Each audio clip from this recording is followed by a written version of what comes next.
PDF में जो छेड़छाड़ वाली बात कुछ लोग कर रहे हैं यूट्यूब पे, तो ये बहुत बड़े स्तर पे धांधली सेटिंग की ओर इशारा करता है। बहुत बड़े पैमाने पे ये गड़बड़ी लग रही है। बहुत सारे रोल नंबर है जो सीरियली पास किए हुए हैं, तो क्या ये सामान्य परिस्थिति है या धांधली सेटिंग? शिक्षा माफिया जो 67वीं बीपीएससी पीटी परीक्षा पहली बार हुई थी 8 मई को, पेपर लीक हुआ था, अरबों रुपए का इसमें खेल चला था। तो ये तो टीम तो वही है, सिर्फ अध्यक्ष बदले हैं, सिर्फ अध्यक्ष नए हैं, बाकी लोग तो वही पुराने लोग हैं। नमस्कार, आप देख रहे हैं द बिहार टॉप। मैं हूं आदेशपुरी। बीपीएससी में 113 कट ऑफ 67वीं के लिए जाने पर छात्र बड़े परेशान हैं। तरह तरह के आरोप लगाए जा रहे हैं। सबसे जो गंभीर जो बातें कही जा रही है छात्रों के द्वारा कि आयोग के द्वारा गलत आंसर दिया गया है और उसके आधार पर कट ऑफ तैयार किया गया है, जिसको लेकर छात्र नेता दिलीप ने अपनी बातें रखी हैं। इसके साथ साथ जो सोशल मीडिया पर भ्रष्टाचार को लेकर बातें उठ रही है उसको लेकर भी बातें रखी है। इसके और 22 नवंबर को बीपीएससी आयोग में जाकर ज्ञापन देने की बात हो रही है। चलिए सुनते हैं छात्र नेता दिलीप ने क्या कहा। नमस्कार दोस्तों, मैं दिलीप कुमार। दोस्तों 67वीं बीपीएससी पीटी का कट ऑफ जनरल मेल का 113 गया, जो कि बहुत ज़्यादा है और किसी ने इसकी कल्पना भी नहीं की थी। और इतना ज़्यादा कट ऑफ जाना धांधली सेटिंग और बहुत बड़े पैमाने पर गड़बड़ी की ओर इशारा करता है, क्योंकि बगैर कोई गड़बड़ी के, बगैर धांधली सेटिंग के इतना ज़्यादा कट ऑफ नहीं जा सकता। अंदर से क्या सेटिंग हुई, क्या धांधली की गई, ये तो हम लोग बाहर से नहीं देख रहे हैं, लेकिन जो गड़बड़ियाँ, जो धांधली सेटिंग हम लोगों को दिख रहा है उसमें है पीडीएफ में छेड़छाड़। पीडीएफ के साथ छेड़छाड़, जैसा कि कुछ यूट्यूबर चला रहे थे आज सुबह, उसमें मैंने ये सुना है, देखा है कि जो रोल नंबर पहले से पीडीएफ में होगा, जो रिजल्ट तैयार किया गया होगा, उसमें बाद में स्टिकर चिपकाया गया, कॉपी पेस्ट किया गया। तो इस तरह की गड़बड़ी है, यानी कि बहुत बड़े पैमाने पे ये गड़बड़ी लग रही है। बहुत सारे रोल नंबर है जो सीरियली पास किए हुए हैं, तो क्या ये सामान्य परिस्थिति है या धांधली सेटिंग करके ऐसा हुआ है कि सीरियली पास है? ये क्या है, ये जाँच का विषय बनता है। लेकिन पीडीएफ में जो छेड़छाड़ वाली बात कुछ लोग कर रहे हैं यूट्यूब पे, तो ये बहुत बड़े स्तर पे धांधली सेटिंग की ओर इशारा करता है। और तीसरी बात कि 6-7 क्वेश्चन का आंसर भी गलत दिया गया है। मैंने आज सुबह ही फाइनल आंसर की से मिलाया तो मुझे 6 से 7 क्वेश्चन का आंसर भी गलत लग रहा है। और चौथी बात कि बहुत सारे स्टूडेंट्स मेरे पास फ़ोन किए हैं, बता रहे हैं कि फाइनल आंसर की से जितना उनका मार्क्स आ रहा है उससे कम करके 3 नंबर, 4 नंबर, 5 नंबर कम करके उनका मार्क्स बीपीएससी के वेबसाइट पे दिखाया जा रहा है। तो ये 4 तरह की बातें अभी तक सामने आई है। अगर इसके अलावा भी आप लोग को कुछ नज़र आए, पता चले तो ज़रूर हमें बताइएगा। लेकिन ये 4 चीज़ें हैं और इन सब के पीछे जो सबसे बड़ा जिम्मेवार, जिसको कह लीजिए दोषी कह लीजिए, वो है शिक्षा माफिया। जो 67वीं बीपीएससी पीटी परीक्षा पहली बार हुई थी 8 मई को, पेपर लीक हुआ था, अरबों रुपए का इसमें खेल चला था। और जिन लोगों से पैसा लिया गया होगा तो उन लोगों को ये लोग या तो पैसा वापस करें या फिर पीटी पास कराएं, ये क्वेश्चन उपलब्ध कराएं, जैसे भी कराना है। तो कहीं ना कहीं ऐसा लग रहा है कि उन लोगों को अंदर करवाने की ये सब जो साजिश रची गई, इसके चलते इस तरह का बात हुआ है, इतना कदम ज़्यादा गया है और पीडीएफ में छेड़छाड़ किया गया है। क्योंकि अतुल प्रसाद जी नए अध्यक्ष हैं, लेकिन उनके जो और लोग हैं अधिकारी, कर्मचारी, वो तो पहले से हैं, लंबे समय से, कोई 4 साल, कोई 5 साल, कोई 7 साल से वहाँ हैं। और वो लोग पेपर लीक में भी निश्चित रूप से संलिप्त होंगे, क्योंकि जब बीपीएससी ऑफिस के अंदर जांच गया तो जांच बंद कर दिया गया। 64वीं में इतनी बड़े पैमाने पे गड़बड़ी हुई, 66वीं में डीएसपी का रैंक घोटाला, पद घोटाला किया गया। तो ये तो टीम तो वही है, सिर्फ अध्यक्ष बदले हैं, सिर्फ अध्यक्ष नए हैं, बाकी लोग तो वही पुराने लोग हैं। और जिन लोगों को हम लोग हटाने की बात करें, जैसे परीक्षा नियंत्रक अमरिंदर कुमार, जिनको सचिव भी बना दिया, उनको हटाने की मांग हम बहुत पहले से करते आ रहे हैं।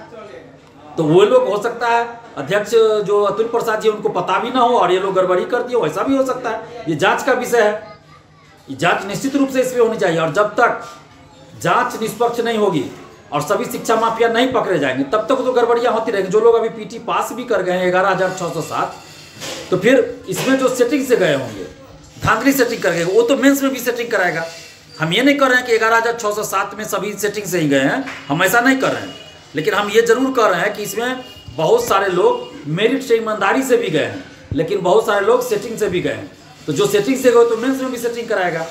तो इसलिए एक बार निष्पक्ष रूप से सीबीआई जांच पेपर लीक की होनी चाहिए और 67वीं पीटी का पुनर्परीक्षा का जो रिजल्ट दिया गया है उसकी भी जांच होनी चाहिए। क्या पीडीएफ में कोई छेड़छाड़ की गई है तो ये जो 4-5 मुद्दे हैं, इन सब मुद्दों को लेकर 22 नवंबर मंगलवार को 12 बजे आप लोग बीपीएससी ऑफिस आइए, इन सभी चीज़ों पे बात करेंगे। 53 से 55वीं में क्या हुआ था कि 4 क्वेश्चन का आंसर गलत था, तो पटना हाईकोर्ट में केस चला, बीपीएससी ने वहाँ एक्सेप्ट कर लिया कि 4 क्वेश्चन का जो उत्तर गलत है, इसके चलते हम हर कैटेगरी में 4 कट ऑफ कम कर करके रिजल्ट एक्स्ट्रा रिजल्ट देंगे। और यहाँ 6 से 7 क्वेश्चन का आंसर गलत है, तो ये संभावना भी बनती है कि 6-7 क्वेश्चन का आंसर जो आपने गलत दिया है तो उतना कट ऑफ कम हर कैटेगरी में कम करके रिजल्ट दीजिए, ये भी बनता है।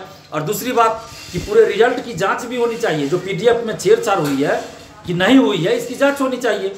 अगर नहीं हुई है छेड़छाड़ तो अध्यक्ष और बीपीएससी को क्लीन चिट मिल जाएगा।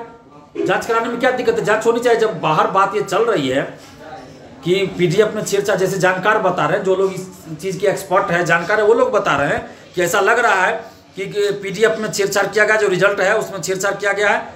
बहुत सारे रोल नंबर पे स्टिकर बाद में चिपका के रोल नंबर दिया गया है, कॉपी पेस्ट किया गया है। तो क्या बात है, ये जांच होना चाहिए। और जब तक एक बार निष्पक्ष जांच नहीं होती है पेपर लीक की, तब तक धांधली सेटिंग आगे भी होती रहेगी। और इन सब मुद्दों को लेकर हम लोग बीपीएससी ऑफिस मंगलवार 22 नवंबर को 12 बजे बीपीएससी ऑफिस जा रहे हैं। आप सभी लोग आइए, घर मत बैठे रहिए। अगर आप घर बैठे रहिएगा तो 67वीं का 113 गया और 67वीं का 120 जाएगा, तो आप क्या कीजिएगा फिर। और जब तक ये धांधली सेटिंग बंद नहीं होगी तब तक बहुत दिक्कत है। और जब ये रिजल्ट प्रकाशित हुआ था उससे पहले ही 113 कटअप व्हाट्सएप, टेलीग्राम ग्रुप, फेसबुक इस सब पे वायरल हो गया था। उसके बाद से ही मेरे पास बहुत सारे स्टूडेंट्स का फ़ोन कॉल्स आने लगा है, अभी भी आ रहा है, व्हाट्सएप पे मैसेज आ रहा है। तो मैं सभी का फ़ोन कॉल रिसीव नहीं कर पा रहा हूँ, ना ही व्हाट्सएप पे सबका रिप्लाई कर पा रहा हूँ, लेकिन जितना संभव हो पाता है फ़ोन कॉल भी रिसीव करता हूँ, व्हाट्सएप पे रिप्लाई भी कर रहा हूँ। जिनका कॉल छूट जाता है उनको बाद में कॉल बैक भी करता हूँ। लेकिन इसके बावजूद भी बहुत सारे लोगों का फ़ोन कॉल मैं रिसीव नहीं कर पा रहा हूँ या कॉल बैक नहीं कर पा रहा हूँ, क्योंकि आप समझ सकते हैं कि 24 घंटा ही होता है और इसी में सब कुछ करना है। और मैं खुद फ़ोन रिसीव करता हूँ, खुद व्हाट्सएप पे भी रिप्लाई करता हूँ। ऐसा नहीं है कि मैं किसी स्टाफ को रखा हूँ या किसी सहयोगी को रखा हूँ जो ये सब काम करते हो मेरे बदले, मुझे ही सारा काम करना रहता है। और अभी जैसे ये वीडियो बना रहा है, इसी समय बहुत सारा कॉल आ रहा है, तो आप समझ सकते हैं किसी से अगर बात कर रहे हैं 1 मिनट भी तो उसी दरमियान 10-15 कॉल आ जाता है। तो आप सोच सकते हैं कि अकेला कितना मैं कर पाऊंगा। जितना हो पा रहा है मैं कर पा रहा हूँ। जिन लोगों का फ़ोन रिसीव नहीं कर पाया हूँ, मैं कोशिश अभी भी कर रहा हूँ और आगे भी करूँगा, बारी बारी से कॉल बैक करूँ। लेकिन एक मोटा मोटी जो आप लोग की समस्या है वो यही है कि रिजल्ट में जो गड़बड़ी हुई है उसकी जांच हो, पीडीएफ में जो गड़बड़ी लग रही है उसकी जांच हो, और 6-7 क्वेश्चन जो गलत आंसर जिसका दिया गया है उतना हर कैटेगरी में कट ऑफ करके रिजल्ट भी दिया जाए, और बाकी जो भी गड़बड़ियाँ हैं उसकी जांच हो, और पेपर लीक की सीबीआई जांच हो, तभी ये साफ सुथरा आगे एग्जाम होगा। तो ये मोटा मोटी मुद्दा है। इसके अलावा भी कुछ अगर आप लोग का हो डिमांड तो हमें ज़रूर बताइएगा। और 22 नवंबर को 12 बजे, 22 नवंबर मंगलवार को 12 बजे आप लोग बीपीएससी ऑफिस आइए। और अभी मैं घर आ चुका हूँ, कल ही घर आया हूँ। फैमिली में एक शादी है जिसमें मेरा जाना अनिवार्य ही था। आप समझ रहे हैं कि जब फैमिली में शादी है तो जाना ही पड़ता है, तो इसलिए मैं कल ही पटना से घर आ गया हूँ। तो और नहीं तो मैं सोमवार को ये प्लान करता, तो सोमवार को मैं पटना नहीं जा पाऊँगा, इसलिए मंगलवार को मैंने रखा है। और मेरे कान का, बायां कान का भी इलाज चल रहा है, आप सबको पता होगा। फ़ोन रिसीव करने से मना किया गया है, फिर भी मैं स्पीकर पे रख के बात करता हूँ। तो आप लोग भी कोशिश कीजिएगा कि कम से कम शब्दों में जो आपका मुद्दा हो, जो आपकी समस्या हो, वो बता के आप बात खत्म कीजिएगा। ज़्यादा लंबा बात नहीं कीजिएगा। और कोशिश कीजिए कि व्हाट्सएप पे ही आप मैसेज कीजिए, व्हाट्सएप पे ही हम रिप्लाई करने का कोशिश करेंगे। और 20 नवंबर के बाद हमें दिल्ली भी जाना था इस सप्ताह एम्स में फिर इलाज कराने के लिए, लेकिन इन सब परिस्थितियों में भी मैं 22 नवंबर को बीपीएससी ऑफिस आ रहा हूँ। आप सभी आइए। अब देखते हैं एम्स कब फिर जा पाते हैं। इधर नया ही बखेरा बीपीएससी ने खड़ा कर दिया। मुझे क्या पता था कि इस तरह की गड़बड़ियाँ बीपीएससी कर देगा। तो मुझे 20 नवंबर के बाद जाना था एम्स। तो आप सभी लोग 22 नवंबर को 12 बजे बीपीएससी ऑफिस आइए। और जितना भी मुद्दा है हम सभी उन मुद्दों को बीपीएससी के चेयरमैन साहब के सामने रखेंगे। अगर वो उन मुद्दों को सुनकर हम लोग के साथ न्याय करते हैं तो ठीक है, अगर न्याय नहीं करेंगे तो फिर हम लोग परसेंटाइल हटाने के लिए जो आंदोलन किया उससे भी बड़ा आंदोलन करेंगे। लेकिन चुप नहीं बैठेंगे, क्योंकि अगर हम अभी चुप रहे तो 68वीं में इससे भी ज़्यादा बड़ा खुला होगा। और 67वीं में क्या है, डिप्टी कलेक्टर का सीट ज़्यादा है, तो इसके चलते मारामारी हो रही है सेटरों के बीच, शिक्षा माफियाओं के बीच, क्योंकि उसकी बोली ज़्यादा लगती है। डिप्टी कलेक्टर के लिए, पद के लिए ज़्यादा पैसा मिलता है, तो इसलिए ये लोग भी लगे हुए हैं कि हर हाल में सेटिंग गेटिंग हो जाए, करवा लें। तो इसलिए हम सबको सतर्क रहना होगा, सावधान रहना होगा, और पढ़ाई के साथ साथ लड़ना भी होगा, संघर्ष भी करना होगा। तो आप सभी लोग 22 नवंबर 12 बजे बीपीएससी ऑफिस जरूर आइए, और आपके पास जिस क्वेश्चन का भी आंसर गलत लगे उसका सबूत ऑथेंटिक बुक से लेके आइए, जिरोक्स करा के जरूर आइए। धन्यवाद, जय हिंद। तो जैसा कि आपने सुना कि वो ज्ञापन देंगे आयोग के अध्यक्ष को, और अगर बात नहीं बनी, एक्स्ट्रा रिजल्ट नहीं दिया गया, गलतियों का सुधार नहीं किया गया, तो महा आंदोलन भी होगा।